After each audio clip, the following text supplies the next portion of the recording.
Good morning, everyone, and welcome to the New Possibilities Hour, part of the Will Work for Food project organized by Natalie Armstrong-Motin in the spring of 2020. Today is September 15th, 2022, and we're going to have a conversation about social media, how to use it to build a top shelf practice. Your hosts, Natalie, Jean, I, and Sarah will be in dialogue talking about this. We anticipate there will be a lot of audience participation and questions and comments and contributions by everybody, and we're totally looking forward to it. One of the most important parts of the webinar, of course, is to remind people that this is a fundraiser for food banks. There's no charge for these great webinars. Rather, we ask people to contribute to a food bank if they like what they see. And so far, our audiences, our generous audiences, have just been wonderful in responding to the requests and contributing in honor of our great speakers. One of the best parts of the webinar each week is when we announce the running total of contributions of which we are aware. Jean, would you please do the honors? With pleasure, Jeff, and hello, everyone. It's great to see you this morning. Our number right now is $312,066.95. So I think the new target and goal and question of the day will be, who's going to put us over 325,000? Well, hopefully it'll be sooner rather than later, and we look forward to everyone's contributions. Natalie, is there a food bank in France that you would like to draw people's attention? You know, Jeff, there are several food banks here. We give regularly to the Red Cross because they are the primary supporter from this region to the Ukrainian effort that is occurring in Europe. And we always make still donations to the Idaho Food Bank. So if you're inclined to make a donation to my home state in Idaho, I would much appreciate that, or to your local Red Cross. Fantastic. And here in Los Angeles, there are also many food banks. There's the Los Angeles Regional Food Bank, lafoodbank.org. That's the Los Angeles Regional Food Bank. And there's also SOVA, which is part of Jewish Family Services of Los Angeles. That's www.jfsla.org. So contribute to any of those food banks or any other one that's important to you.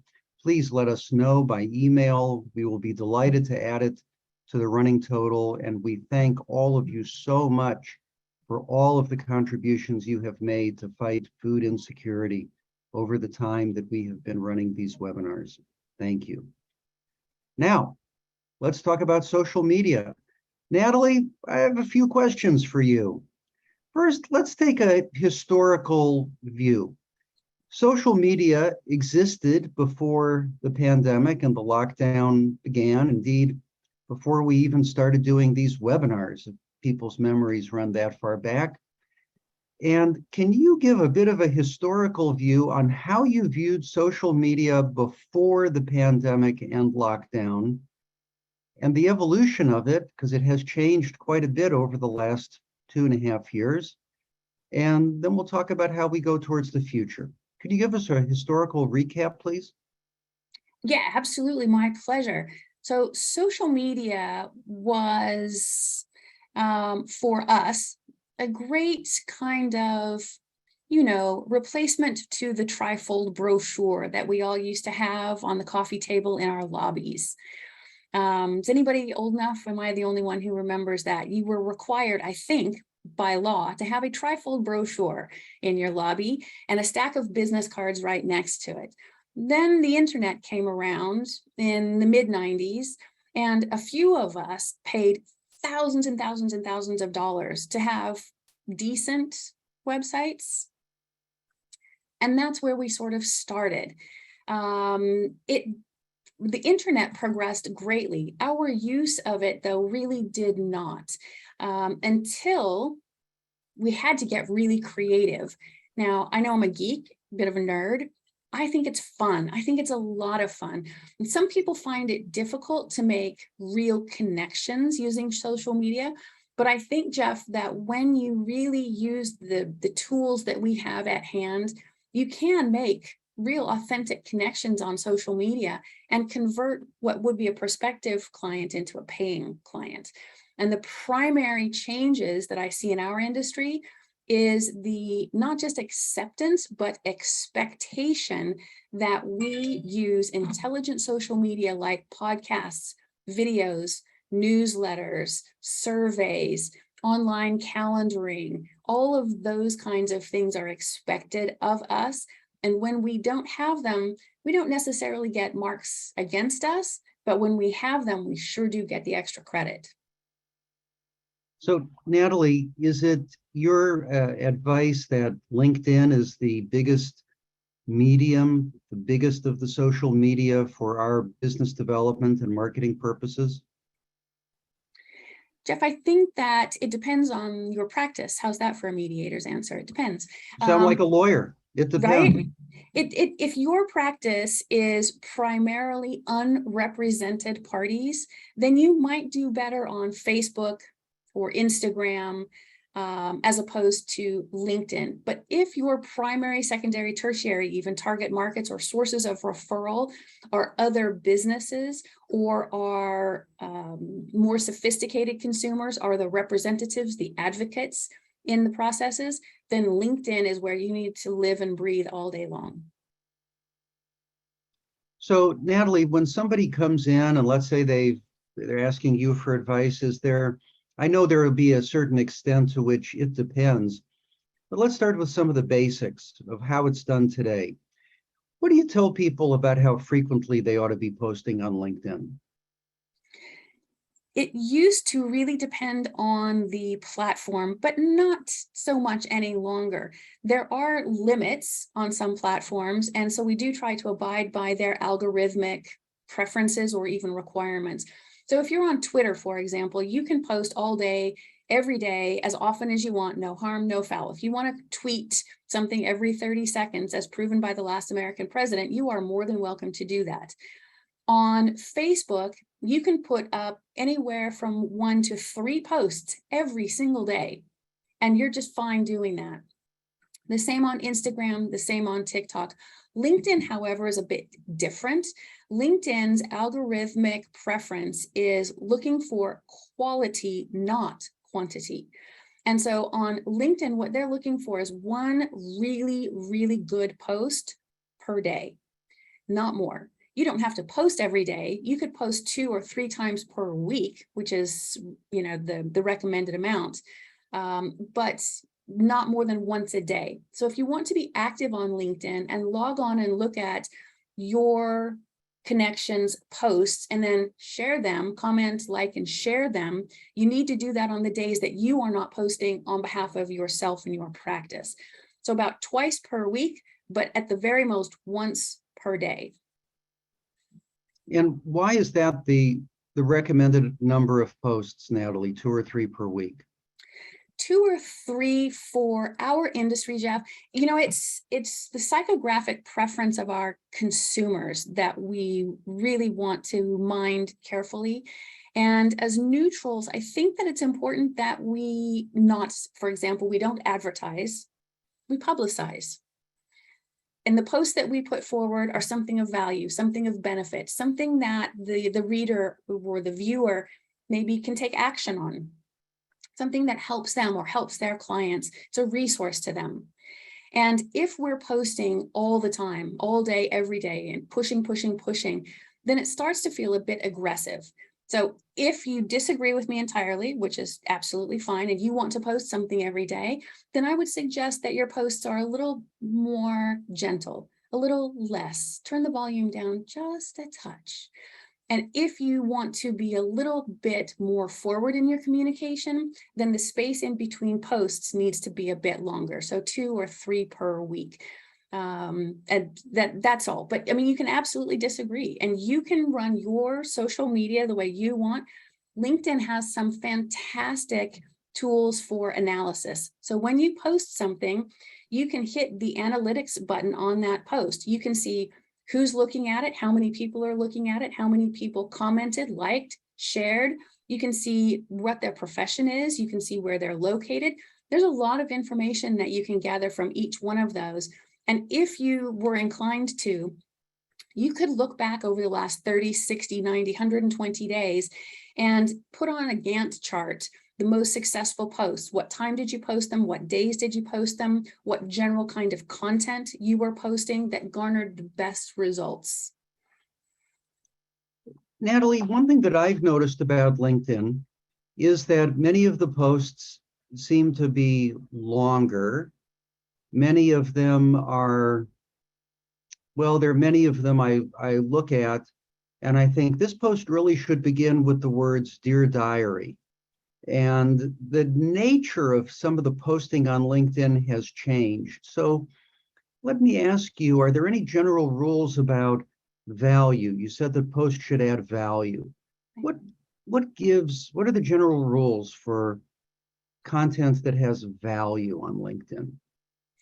In my opinion, or in LinkedIn's opinion? Well, let's try both. If you can read LinkedIn's mind, and what's on your own mind, please. Right. And we don't have to read LinkedIn's mind. You can join the LinkedIn marketing group, and the C-suite officers will connect with you and tell you exactly what their preferences are for your posts, etc.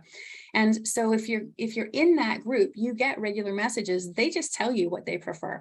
And what they prefer is a longer post. So something with a graphic, something with your face on it is better. And then in the text bit, the bit that you get to write up above, if that's longer and you get 3,000 characters, the longer that is, the more likely someone is to hover over your post. And this is technically called dwell time. And in a post that has higher seconds or minutes of dwell time, that post remains higher and gets recommended more often in your network's feeds. And so that's why the posts are getting longer and longer, is because people are seeing the direct result, the direct benefit of having something that people hover over, hang over, spend more time reading. Now to the next section of your question, I think if I heard you correctly, please correct me if I'm wrong, is that we're seeing some people, a few, make their posts a little bit more personal than business content. Is that what you're thinking about? Yes, and I'm not going to name names of people, and it's nobody on this call, but there are some people in our field who write, to me, it's just more personal information than I sometimes care to know about these people. And I'm curious to know your view on the appropriate subject matter, how personal to get, talking about family issues or personal travails, things of that nature. So I see those as well. I think, again, opinions vary. I think that that's inappropriate for our industry. We're neutrals. And we need to remain above the conversations of religion or politics or how we raise our children or anything. I think that this is a business platform and it needs to remain business content. Other people will say, I post that information, Jeff, because that's authentic to me. And if their clients continue to hire them, then that's fine. It isn't something that I agree with. It isn't something that I recommend to my clients. I think as neutrals, if you want to talk about the day that you had on the beach with your dog, that belongs on Facebook or TikTok or Instagram or whatever other platform you're on. Or, gosh, pick up the phone and call your kids and tell them what a great day you had. Connect with people. But I don't think that belongs on LinkedIn. But I think that the people who post those, they get a lot of response, they get a lot of comments. I don't know that it actually converts to business, though. So let's talk about that, Natalie. Sometimes there's an adrenaline rush when you see that a gazillion people have liked or commented on your post, but that may not always translate into whether it's effective if you're viewing LinkedIn as a practice development platform rather than truly social media and way to make friends or to substitute for friends in your hometown or your real life. How do you judge whether a campaign is working or particular kinds of posts are working? How do you look at it, given that it's rare that somebody will say to me anyway, oh, I'm hiring you because I saw your post that you attended this conference, or you had something interesting to say on LinkedIn on subject X, Y, or Z? I could just as easily flip the question right back at you because you're really good at social media marketing. So I'll answer, and then I'm going to ask you the same question and let you answer it. So I think that the way that we build our business, Jeff, is based on the relationships that we build. It's having the foundational pieces, the good websites, being on social media, maybe doing some public speaking, getting an article published, but it's definitely networking. And then the support pieces of all the other activities, writing, speaking, training, and social media, those are just that. There's the support pieces to that relationship building. And so if you're on social media, really be on it, really interact. That's the key to it. It's sending the messages. And before you just send a glib message, thanks, and then the person's name, you click on their profile, see who they are, see what their background is, see what their experiences are, look at the other groups that they belong to, so that when you respond, I know that Jean will write back and she'll say, hey, we're both members of this group. But I didn't get to see you at the last conference. Gosh, I really look forward to seeing you, at next year's conference and wherever we're going, so that it starts that conversation. It starts that dialogue in a real and authentic way. That's where the successes come in. It's not about likes and shares and comments. That increases your ability to bring in more eyeballs so that you can meet more people and start those conversations and start those relationships. But just getting the likes and shares and comments for vanity's sake doesn't build a business. So now I'll ask you the question. Okay. How do you convert being, the big guy on campus in the social media world on LinkedIn? How do you do it? I think you're right, Natalie, that it's one leg of the chair, one leg of the stool, and without a lot of other activity as well, it's really not going to help that much, because my view is that there's limits to the quality of the relationships that you can establish on social media.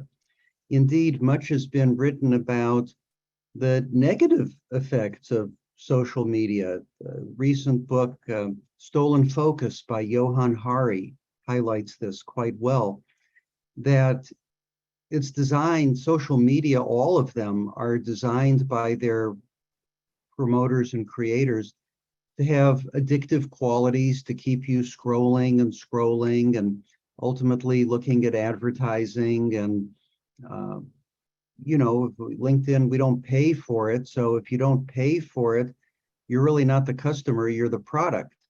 And I think we have to be cautious about thinking that we are really living our lives on social media. I think many of us on this call, we seem to have a fair number of baby boomers as opposed to Gen Xers, younger people even younger than that on the call. And I think that in our generation, we're a little more immune to that because we've lived so much of our lives without social media. We didn't grow up with it. So I think we're a little more resistant to the lure of just doom scrolling and endless scrolling and spending undue amounts of time with it. One thing that I find is that, I just like being in person with people, and I'm very happy that a lot of the bar associations have gone back to in-person meetings and conferences and things of that nature. It happens very frequently to me that when I go to a conference or a happy hour or some bar association event or other, somebody will say to me, oh, you've got the best LinkedIn. I saw your post on this subject or that subject. And these are people who are not clicking on the like button and they're not commenting on it. Indeed, I find that among the people who react to my posts, relatively few of them are senior partner at AmLaw 200 law firm. You know, those are not the people who are reacting, but they're lurking, you know, they're seeing it, they're hovering over it if it's something interesting. So it kind of supports the other activities. And I'm happier now that we're able to go back to the in-person events, because I find that even if somebody on LinkedIn likes or comments on my stuff, and I'll connect with them and then say, hey, how about if we spend 10 or 15 minutes on a Zoom coffee break? Sometimes people will indulge that. And at the same time, I know it's not as real as getting together in person with somebody. And I'm back to doing that too. Of, you know, more people are returning to the office, and more restaurants are opening up again in the business areas, downtown LA, Century City here in Los Angeles, wherever you happen to be, whatever city you happen to be in. And I'm finding that more people are hungry for not just the meal, but for the in-person company. And people are willing to get together. Yeah. So I try not to get too hung up on the number of views, the number of likes, although I admit there's a certain part of me that feels a great sense of gratification if a gazillion people click like, or, you know, tell me what a good guy I am because we help to raise money for food banks or whatever. There's ego gratification there, but it's not the end all and be all. It's part of the overall idea. And Yes. in terms of the subject matter, you know, sticking to your brand. I asked one fellow who's a partner in an AmLaw 200 firm whether he considered commenting on some, whatever the hot social issue of the month was. He said, no, I don't do that. And I said, how come? And he said, the people who read my posts are not really looking to me for commentary on social and political issues. They have many other sources of information for that. They're looking to me for information on things that relate to what I do, which they can't get anywhere else, or he thinks they can't get it as at the same level that he provides it.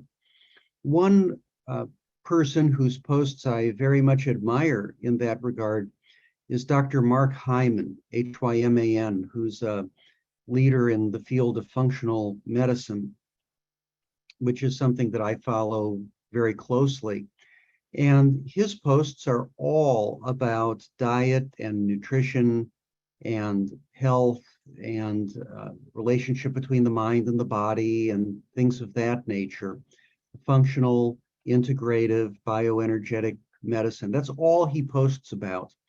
And I look at his posts, I think, yes, he's got a following of people who are interested in that. And he doesn't stray off brand, and he doesn't comment about the political and social issues of the day. And I think he's wise to do it. I read a lot of books about marketing, and I'm sure you do too, Natalie. And I wish I could remember the name of the book. It just pops into my mind. But it's about the marketing of the heavy metal band Iron Maiden. Iron Maiden is still in business. They've been in business for 40 years, and they know who their loyal audience is, and they market to that audience, and they hope that the audience will expand as some of the people age out, shall we say, and they need some younger people to replace people who may be retiring or passing away. But they know that they've got enough followers that every time they're in a arena, and they don't play football stadiums, they play smaller venues, but they know that every time they start their concert and yell, "Hoist the chains," there's going to be a loyal following of people there, enough to sustain them in the lifestyle they like, doing work they love. And in a curious way, Iron Maiden is maybe a good role model for us in marketing, that there's a limit to the number of people any one mediator can serve. Assuming you're in a practice where you can essentially do one case a day, there's a limit to the number of lawyers with whom we can work in a given year. And so we don't need to, shall we say, sell out football stadiums of fans. We can survive very well like Iron Maiden with a loyal cadre of fans, and we hope that it expands at a modest pace. And Iron Maiden plays heavy metal music. You don't hear them venturing off into James Taylor ballads as a way to try to expand. As beautiful as James Taylor's songs are, it's not what Iron Maiden does. So those are some hopefully not too random thoughts about how all of it works. And the last thing that I would add is just always to be vigilant about getting hooked and spending too much time endlessly scrolling through all this. It's Right. important to get outdoors and get some fresh air and lead the rest of your life. It really is. But I think most important is establishing those relationships. So, like I said, go to the networking event, meet the people, and then connect with them on social media, establish those relationships. And, you go to a conference and somebody says to you, Jeff, "Hey, you're Jeff Kitchaven. I see your posts. It's nice to meet you face to face." So being on social media does reinforce that. The other thing that's important about social media is that it provides what we call social proof. And social proofing, we've all done it. And that's where, Jeff, you log on to your Google Maps and you say best coffee house in Silver Lake, and it points you in that direction. So when somebody logs onto Google and they say insurance mediator Los Angeles, what they're looking for They're is looking for Gene. They're looking for Jean Lawler, and they want to see her, that she's got a personal website. They want to see that she's on LinkedIn. They want to see that she writes articles. They want to see that she has a YouTube channel. They want the proof that she is as professional as she proclaims to be, that she really is the credible authority on insurance matters in Los Angeles.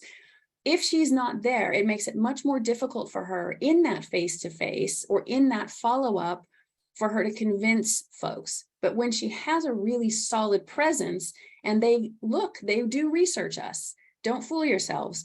They are looking us up. We are all being Googled for our services. Arbitrators get really studied, though. That's a big difference. Mediators, they look us up, they research us, they read our articles, they scroll through our posts, they skulk around and really look at what we're doing, how often we're doing it, and if we're doing it professionally, if we're violating any sort of ethics or norms. So they do look at us. And so being that person, that entity on whatever your platform is, it really is important. And Jean, feel free to unmute yourself. Jean makes connections on LinkedIn, and then she meets them in person, and then she's able to convert those into clients. Right, Jean? You're still muted, Jean. Sorry, I've got two mutes going here, just to be sure. Yes, that has happened, and I found it amazing.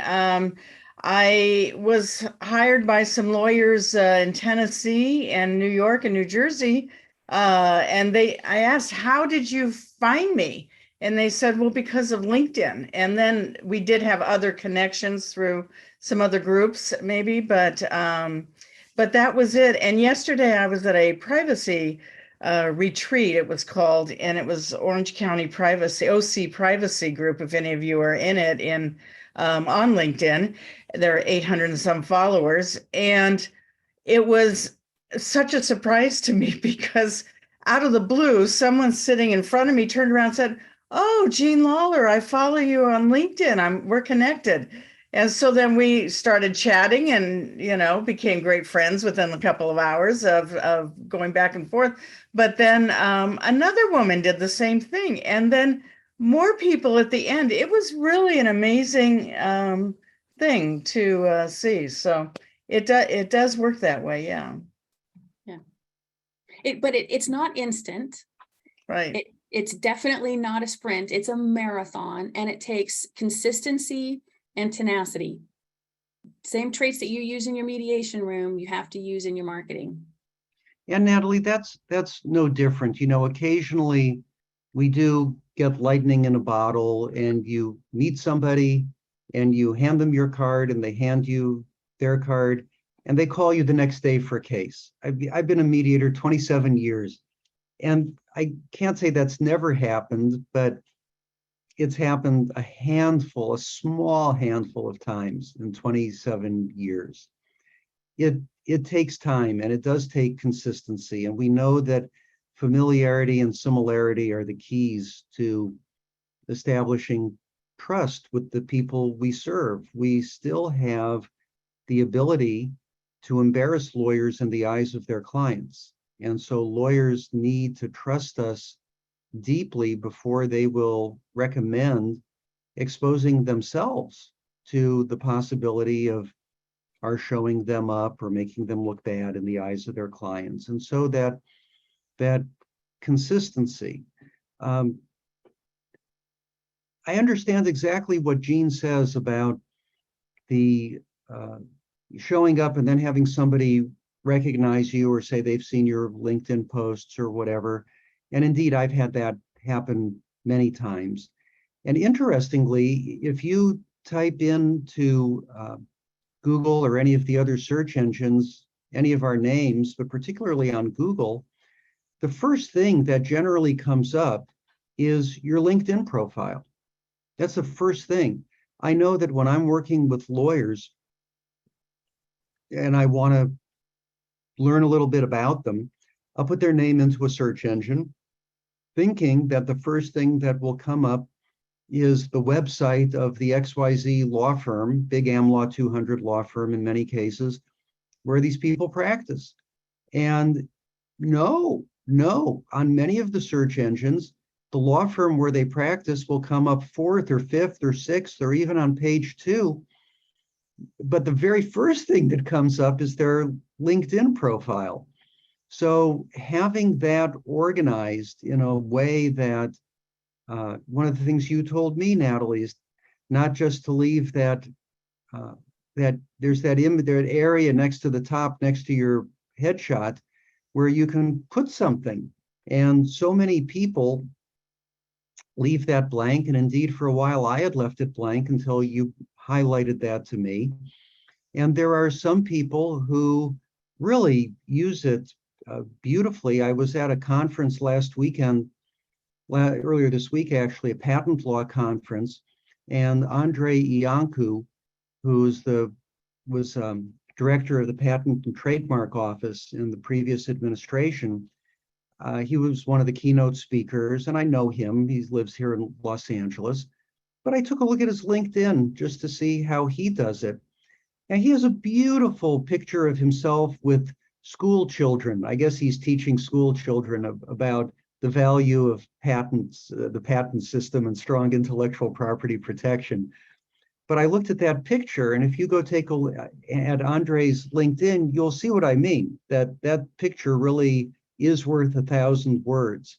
So having your LinkedIn profile up to date is a valuable thing. Now, Natalie, you had also mentioned other media, newsletters, podcasts, a lot of other kinds of electronic communication. I don't really think of those as social media. I think of social media as the platforms, Facebook, LinkedIn, Instagram, TikTok, other things that come along. Do you want to comment on how other kinds of electronic communication fit in? Absolutely. I love talking about this. So the other platforms, I know they're not traditionally thought of as social media, but they are because they're interactive. And so you said that, when you go and you Google someone, almost always their LinkedIn profile comes up first. And that's probably because they engage on their LinkedIn. They're making posts, they're liking, sharing, commenting, etc. It's the engagement that keeps those high. And LinkedIn does a really good job. They're owned by Microsoft. So they have a whole team of people that help make sure that their member profiles are at the top above the fold, right?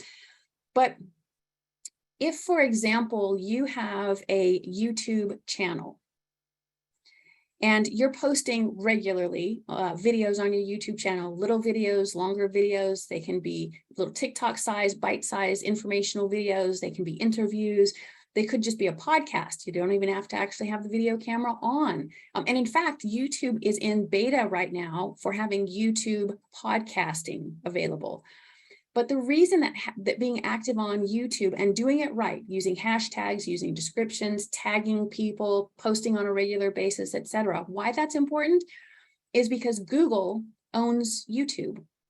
So the more often you are interactive, not just skulking about on YouTube, but you're interactive on YouTube, the more likely you are to come up high in the Google search, because SEO and nepotism, that's how that works. So you're more likely then to have your personal website, your personal profiles, your channel, your videos, those all go up higher and higher in that ranking system.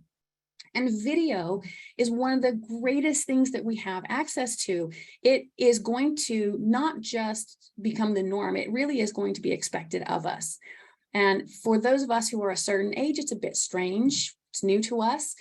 So we have to, adapt a little bit. For young people, they were born with iPhones in their hands. They don't think twice about it. We have to make an effort at it, but it is fun. And we all have the equipment.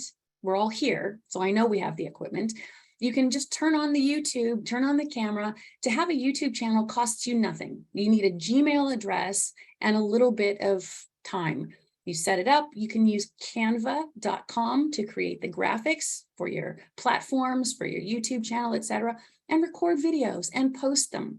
The other opportunity that we have, Jeff, that is an important part of social media when we think about video is that although it's unilateral, video lets our prospective clients get to know us in a way. They see your handsome face, they hear your voice.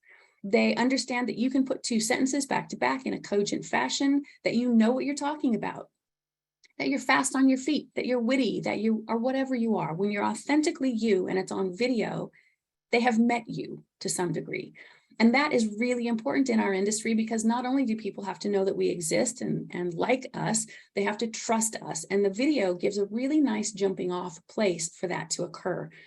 Podcasting is also super important right now. People want information. They want it now. They want it fast.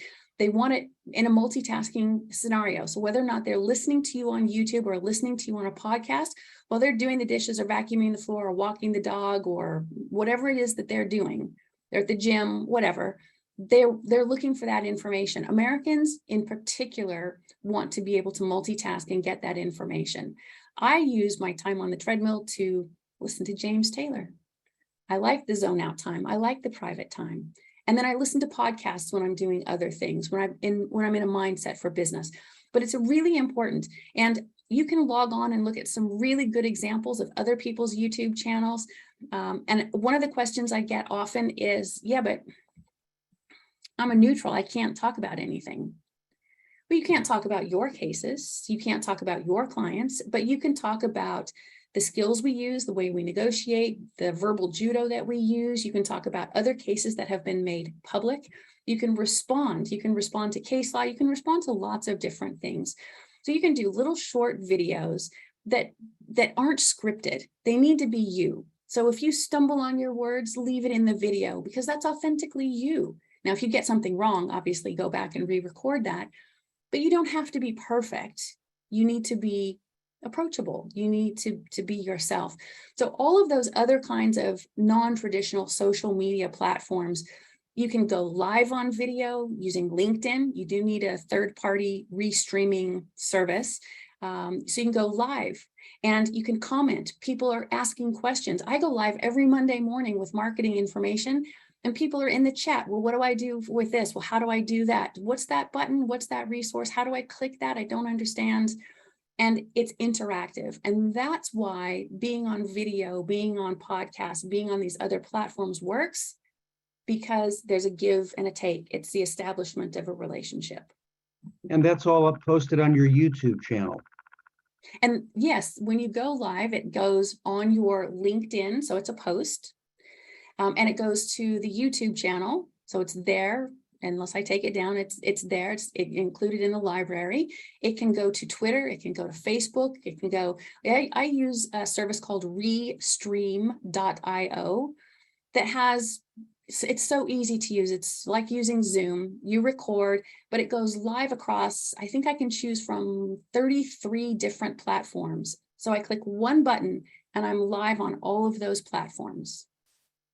So Natalie, what about attention span? There's plenty written about the shrinking attention span, the dwindling attention span of Americans, to be sure, and perhaps the French people as well.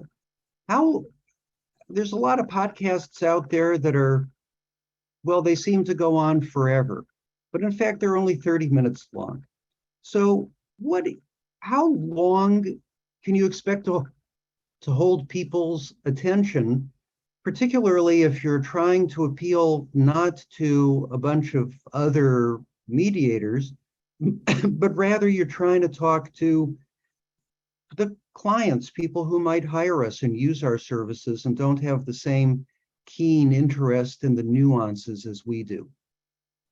So there's that's a really, really good question. And it's important. There's essentially two kinds of two versions of these posts. One is the long version, the long form, which is an educational post. So that's what Will Work for Food does. We're together for an hour, but these are educational programs. And so people don't mind sitting for the hour because they're getting something out of it. The short form is when I just want to relay an idea to you or a tidbit of information to you. If you think that your podcast or your video needs to be 30 minutes, I would argue that you're trying to put in too much and you need to break that down into bite-sized pieces. For most of our consumers, they're looking for something not more than 8 minutes. That's about as much time as you've got. And the TikTok end of that spectrum is going to do you better. So think about your mediator communication skills and remember that clarity and brevity are your friend. Pick one idea, state that idea right up front. This is what we're going to talk about over the next 3 minutes. Then you say the thing, and then you wrap up that conversation. So you're only conveying one thought, one idea, or one small component of a larger compound complex idea. And if you've got something really complex that you want to relay to people, put it into a series. Break it up into 10 bite-sized pieces. And then people will watch video number 1, video number 2, or podcast number 1, podcast number 2. But at the high end, you've got about 8 minutes. You otherwise have to be really entertaining, most of us are not, or provide hardcore actionable education. So Natalie, you talked about the TikTok generation, a younger cohort. To those of us who are baby boomers, I'm 66. We've got a lot of other people who have turned to mediation as a second career or third career after having been lawyers for a long time. And yet a lot of our peers are hitting mandatory retirement ages in law firms and we're having to market ourselves and be retained by people perhaps 20 or 25 years younger than we are, who are people who are having significant responsibility on major cases in big law firms. What are some generational tips, some boo-boos that we might be well advised to avoid if indeed that's the situation in which we find ourselves? I think when you're having an okay boomer moment, it's important, we're mediators. We respect everybody in the room, and we know how to use our verbal judo skills to walk that back.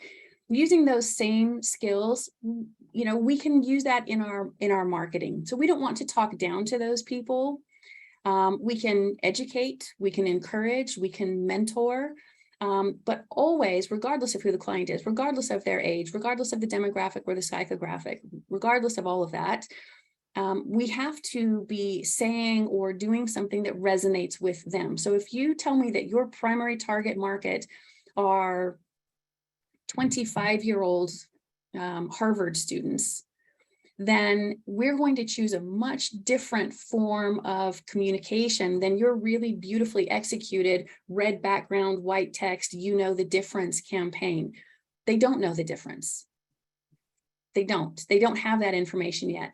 And they probably don't appreciate the dad voice tone. Someone our age, a bit younger, a bit older, is totally fine with that. We get that. So your primary target market, even your secondary target market, is like, yep, you're right. I do know the difference. If you're talking to a 25-year-old person, not only are they not going to appreciate the tone, but they're going to think, no, I don't actually. They don't have the same experience.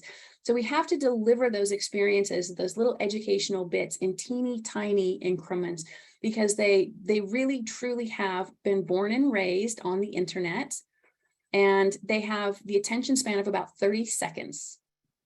So you've got to say your message right up front, because you've got seconds before they click off and go, yeah, that guy doesn't know me at all. I would think, Natalie, that the targets at which mediators are looking are probably not people in their 20s, because by and large, those people are not in positions of sufficient seniority in their law firms or organizations to be making hiring decisions. But people in their mid to late 30s, 40s are, and that's still a different generation than many mediators and many of the people on this call. Do you have any thoughts on that particular demographic? Yeah, those, you mean the people who are our children, Jeff? Yeah. They do see the world differently than you and I do. They were raised differently than you and I were. We were told to go outside and play. Don't have that in the house. There's no reason for you to be in the house. Go outside. Go be outside. They weren't raised in that same light with the same advantages and the same technologies, but they appreciate our humor a little bit more. And so when I'm talking to a client that is in that generation, I can make fun of myself, and I can say, well, that's just how Natalie rolls. And a person in that generation will just roll their eyes. You can hear them hit the back of their brains, and they'll just say, oh yeah, you can't say that. Don't ever say that again. So we can play and have a little bit of fun. When you're skipping that generation and going to the next one, it's different. Now, I will say that for represented cases, if that's your wheelhouse, then talking to law firms is different. That's a different level of language, different kind of communication. It's a little bit higher. But if you're dealing with unrepresented cases, or you're dealing with sources of referral that are not in the legal industry, then you can change the conversation, and it can be a lot more fun. So I have a client in Boise, Idaho, who handles unrepresented family and divorce cases. And the most successful marketing activity that we ever did for him was when he sponsored for all of the local barbers and hair salon owners to come have sort of a coffee clatch and talk about family and divorce and how it affects your clients. And what do you say to them? How do you help them? Because so many people go to their barber or their stylists and talk about their personal lives. And they are hoping sometimes that a stylist can say, oh, well, here's the person you call. And so we put together just a fun social event, and it was primarily attended by people in their mid-20s to early 30s, and they got it. And it was fantastic. And the referrals started rolling in, and a practice was built off of a really funny kind of a gossipy coffee clatch session with barbers and stylists. So it isn't always necessary for us to be at that really high King's English level. We can also have fun. Excellent. Jean, do you have any thoughts or comments you'd like to add? Hi. Yes, if you're okay with this, I thought I would pass along a tip that I learned yesterday that I thought, wow, this is pretty cool. So several of us sitting together at this conference all did this. So if you have your cell phone handy, pull up LinkedIn, okay? And then it'll come to like your homepage where you've got all your different, things. Tap on your face that's in that left corner. And then underneath you, it says view profile, tap that. And then you see your name across the top in this little search bar. Okay. Well, tap on the search bar, and then over to the far right side, you see the X to exit out. Tap the X out. And you see there a little square, and that's a QR code. So then you tap on that QR code thing, and voila, there is your QR code for your page on LinkedIn. And it gives you an option of sharing your code with somebody, which a lot of these techie people were doing immediately, or saving to photos. So you can have it saved and pull it out and whether it's exchanging it as a business card or using the QR code to put on your marketing material or your website or whatever, there it is. So that was something new I learned yesterday. Yes, somebody showed me that a few weeks ago, Jean. The way they showed it to me was on your feed, when you open LinkedIn on your phone, just touch the search bar. And if you just touch the search bar, the next screen that it shows you will have that little QR code type symbol in the upper right-hand corner, and you can get to it that way as well. And yeah, I just did. Yeah, it's a little faster. Yeah. And I can tell you from my own experience too, if you're the one to show people how to get to the QR code on LinkedIn, and then you can open your camera and just go right to it, people do think you're cool. So that's that is a very good tip. Another tip we should add if we have a few minutes for questions, Natalie, is one thing that you showed me is how to get people's names to show up in the blue highlight. That if you're making a comment on somebody's post on LinkedIn and you want to write, if somebody has 10 years work anniversary and you want to write back a little note, wow, what a great achievement. Congratulations on your work anniversary, Jean. Before you get to Jean, you go to the @ sign and Jean's name will show up if you're commenting on a post from her. And if you tap on her name, then her name will show up highlighted in blue in your comment. It will show up in her notifications that you commented on her post. And Natalie, when you explained it to me, it also kind of games the LinkedIn algorithm and moves your posts higher up in that person's feed without their knowing it. Not only that, but if your comment is in excess of 6 words and you tag Jean, then it gets you get a double, you get to double down on your quality of post. And so you say, hey, @Jean. Now, when you tag Jean, it's going to come up and it reads Jean M. Lawler, CIPP-US. Now, if you and I were face to face with Jean, we wouldn't walk up to her in a conference room and say, hey, Jean M. Lawler, mediator, SIPP /US. We would say, hey, Jean, right? To fix that so that it's a little bit more friendly, all you do is hit the backspace. So you backspace up over all of that alphabet soup behind her name, and then you backspace up over her last name, and you just leave Jean. Now your post reads, hey, Jean, I saw that that you have 10 years now as a full-time mediator. Well done. You can't wait to use you again for, this insurance case. Again, more than 6 words, tag somebody, if you also tag an entity, so if you were to tag Will Work for Food, so now you want to type in, hey at Jean Lawler, backspace, so it's just Jean, hey at Jean, saw the latest at Will Work for Food, comma, the New Possibilities Hour this week.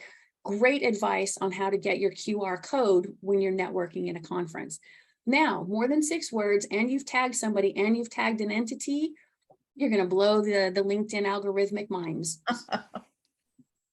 Make my day. Good to know. Yes, thank you. We have a couple minutes left for questions. If anybody has a question, please just unmute yourself and ask away.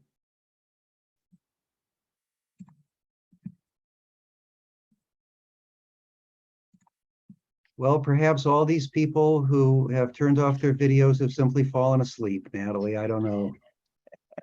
We should all send each other a note on LinkedIn after we get off of this with more than 6 words in it, tagging that person and an entity, right? There you go. Right. So, Hashtag Will Work for Food. That's great. It's That's not the right. hashtag though. It's the @ sign or It's the about @ sign. Yep. Now let's talk about hashtags. Hashtags are important, and hashtags on LinkedIn or any other platform do wonders.